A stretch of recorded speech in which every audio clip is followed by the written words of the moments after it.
Это видео будет полезно тем, кто добрался до монетизации на YouTube, набрал 1000 подписчиков, там 10 тысяч часов просмотра, и включилась там долгожданная монетизация. Какие есть подводные камни? Где-то через полгода YouTube и партнерская программа, которая начисляет вознаграждение за показ рекламы на вашем канале, они просят подтвердить платежный адрес. Для того, чтобы его подтвердить, на адрес платежной регистрации, который был указан в анкете Admitat, отправляется письмо с пин-кодом. Этот пин-код нужно ввести в специальное поле на сайте, и монетизация продолжается дальше. Если после того, как всплывает значок подсказка, что необходимо подтвердить платежный адрес в творческой студии, по прошествии 2 месяцев адрес не подтверждается, монетизация приостанавливается, то есть приостанавливается показ рекламы на канале.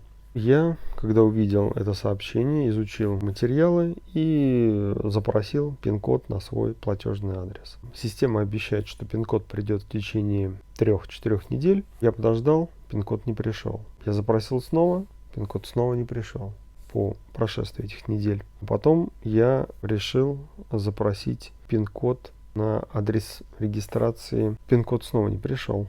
Из материалов, опубликованных на сайте, на форумах, в обсуждениях, я узнал, что пин-код отправляется только 4 раза. Если после 4 раз ты этот пин-код не ввел, то монетизация отключена будет навсегда. То есть канал будет существовать, можно публиковать материалы, можно пользоваться другими партнерскими площадками, но YouTube прекратит размещение рекламных роликов ваших видео. Я начал более детально и углубленно изучать, почему же мне не приходит пин-код, хотя техподдержка уверяла, что если адрес указан правильно, то пин-код обязательно придет. Приходит он и в России, и в Украине, Беларусь, Казахстан, Узбекистан. То есть все страны соцлагеря, без исключения, не испытывают проблем с тем, чтобы получить откуда-то из Франции это письмо с пин-кодом. Единственную серьезную ошибку, которую я допустил, я неправильно указал все-таки адрес в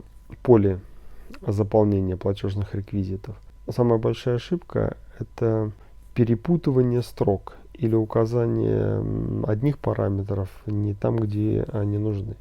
Для того, чтобы указать платежный адрес единственным верным способом, нужно зайти в карты Google, именно в карты Google, и проверить там свой адрес и увидеть, как этот адрес пишется по-английски. Вот именно ту информацию, первую и вторую строку адреса, нужно вставить в поле платежных реквизитов на сайте.